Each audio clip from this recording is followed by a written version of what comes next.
How your call agents handled a situation yesterday may not be how they need to handle it today. Worldwide, nationwide, and company-wide, policies are changing all the time, affecting what call agents are supposed to say and do over the phone. So how can you make sure that your agents say and do the right things no matter how frequently things are changing? Well, that's what we're going to talk about in today's video.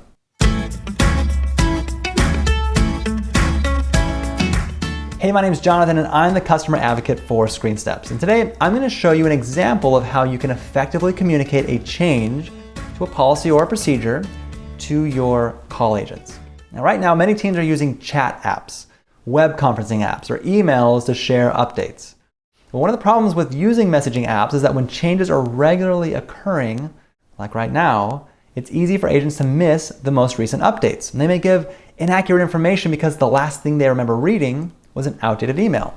Or they may spend several minutes searching through their chat history or their emails, and even then there's no guarantee they're going to find what's needed.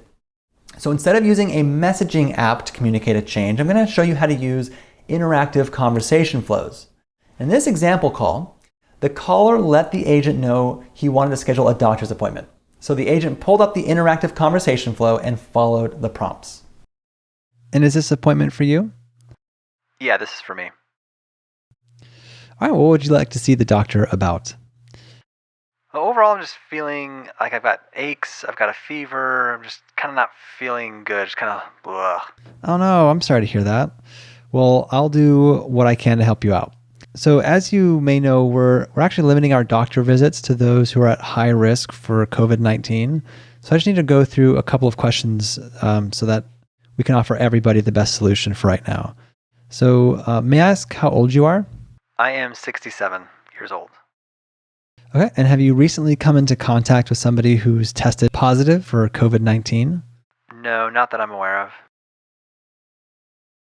Okay, so at this time, all appointments for patients who are not at high risk of having COVID-19 are being done using televisits.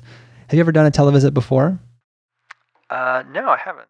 Now, if there were a change to a policy or a process, instead of blasting an email with new instructions or holding a Zoom meeting expecting everyone to memorize the new thing they're supposed to do, you'd simply modify the interactive conversation flow. For example, in some locations, people aren't being tested for COVID-19 unless they meet specific criteria. When that criteria changes, you want to make sure those who are scheduling the appointments handle that call correctly. Instead of leaving it up to agents to remember what the latest web conference was about or what the latest email said, you would just modify the interactive conversation flow and your agents would follow the updated prompts to handle the situation perfectly. Okay, and is this appointment for you? Yeah, it's for me. And what would you like to see the doctor about? I got a fever, kind of just feeling achy all over, and I don't feel good overall in general. Oh man, I'm sorry to hear that. Well, what I'm going to do is schedule a personal visit with the doctor for the next available appointment. Have you visited this clinic before? Yeah, I have. And your agents would follow the updated prompts to handle the situation perfectly every time. And when another change happens in a couple of days or weeks or months, just rinse and repeat. All right, if you enjoyed this, share it with your team so that during your next meeting, you can talk about implementing interactive conversation flows with your agents. And yes, this is something ScreenSteps can help you do. We help agents and reps successfully handle any call, not with superior memorization, but with interactive conversation flows that can be used during every call. My name is Jonathan. Until next time.